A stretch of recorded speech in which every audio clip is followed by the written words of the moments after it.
Student, तो कल हमने करा दिया था इकाई सेल के बारे में, बताया आज क्रिस्टल जालक के बारे में।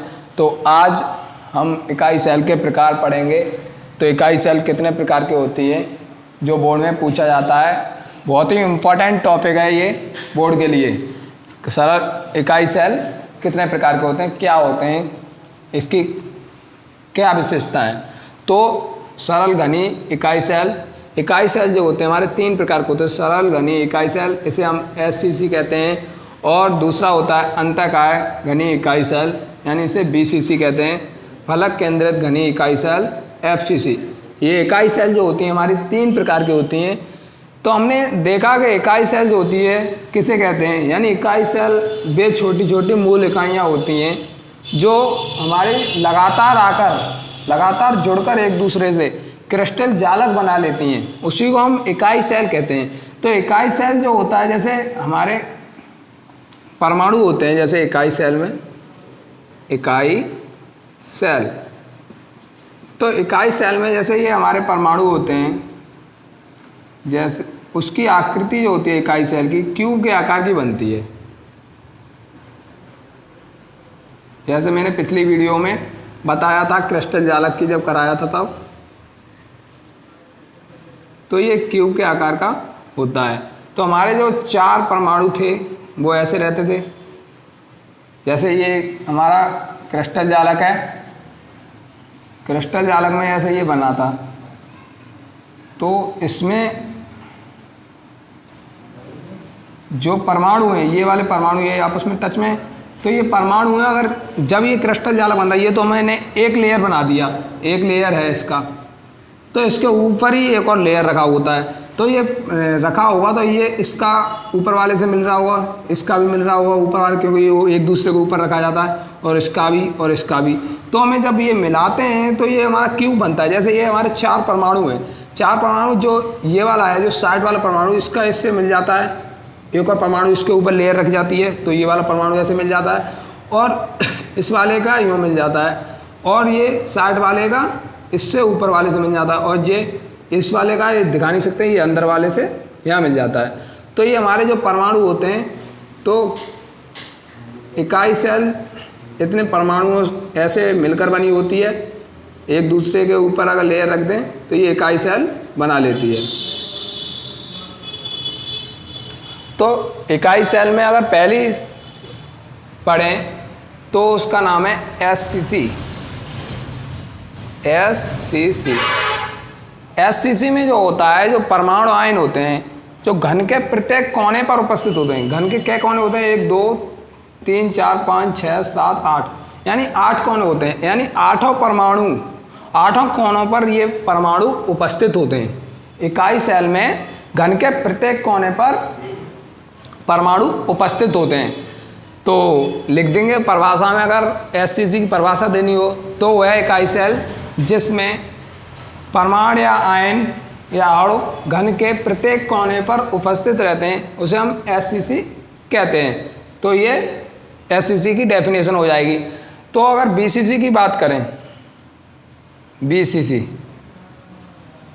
BCC में क्या होता है, यानी अंतःकाय घनी इकाई सेल में इस body centred cubic unit cell, इसमें क्या रहता है कि जो परमाणु आयन होते हैं घन के प्रत्येक कोने पर तो उपस्थित रहते हैं, प्रत्येक कोने पर भी होते हैं, लेकिन इनके विकर्णों के जो विकर्ण जो होते हैं, इनके विकर्णों के कटान बिंदु पर भी उपस्थित होते हैं, अर्थात इसके बॉडी में भी, यानी इस घन की बॉडी क्या है, ये अंदर ये है, तो यहाँ पर भी हमारा परमाणु उपस्थित रहेगा।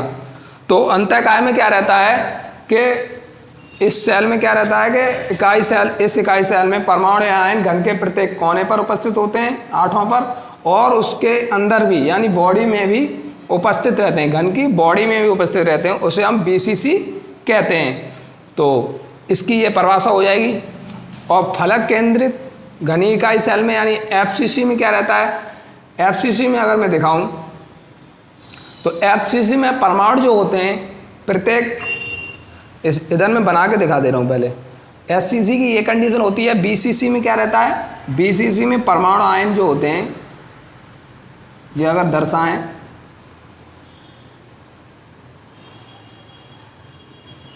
तो घन के प्रत्येक कोने पर उपस्थित रहते हैं परमाणु या आयन। इस वाले कोने पर भी रहेगा, इस वाले पर भी, इस वाले पर भी, इस वाले पर भी, और इस पे, इस पे, इस पर, इस पर।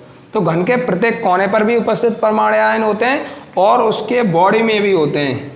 घन के अंदर भी केंद्र बिंदु पर भी परमाणु उपस्थित होता है, तो उसे हम बीसीसी कहते हैं। तो वह इकाई सेल जिसमें प्रत्येक घन के प्रत्येक कोने पर परमाणु उपस्थित होने के साथ साथ उसके बॉडी में भी परमाणु उपस्थित होते हैं, उसे हम बीसीसी कहते हैं। और अगर हम बात करते हैं एफसीसी की, अगर एफसीसी की बात करें, फलक केंद्रित घनीय इकाई सेल की,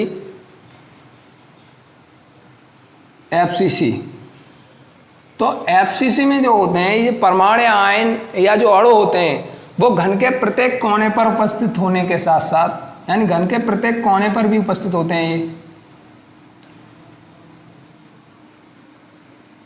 यानी face central cubic unit cell में क्या होता है कि इसमें जो परमाणु या आयन जो होते हैं घन के प्रत्येक कोने पर उपस्थित रहते हैं और उसके फलकों पर भी उपस्थित रहते हैं। इसके प्रत्येक कोने पर 4 कोने और 4 कोने, ऊपर ये वाला, ये, तो इसके प्रत्येक कोने पर भी उपस्थित रहते हैं और इसके फलकों पर भी। तुमने देखा हो घन के 6 फलक होते हैं, एक फलक ये हो गया, इसके इस वाले फलक पर भी उपस्थित रहेंगे परमाणु, और एक फलक ये हो गया, एक ये हो गया, दूसरा, ये तीसरा, तो ये 4 फलक हो गए। एक ये ऊपर वाला हो गया और एक नीचे वाला फलक, तो ये हमारे 6 फलक होते हैं। तो 6 फलकों पर भी हमारे परमाणु उपस्थित रहते हैं, परमाणु आयन या फिर सीधी भाषा में कह सकते हैं अवयवी कण, और घन के प्रत्येक कोने पर भी उपस्थित रहते हैं। तो एफसीसी की ये संरचना होती है।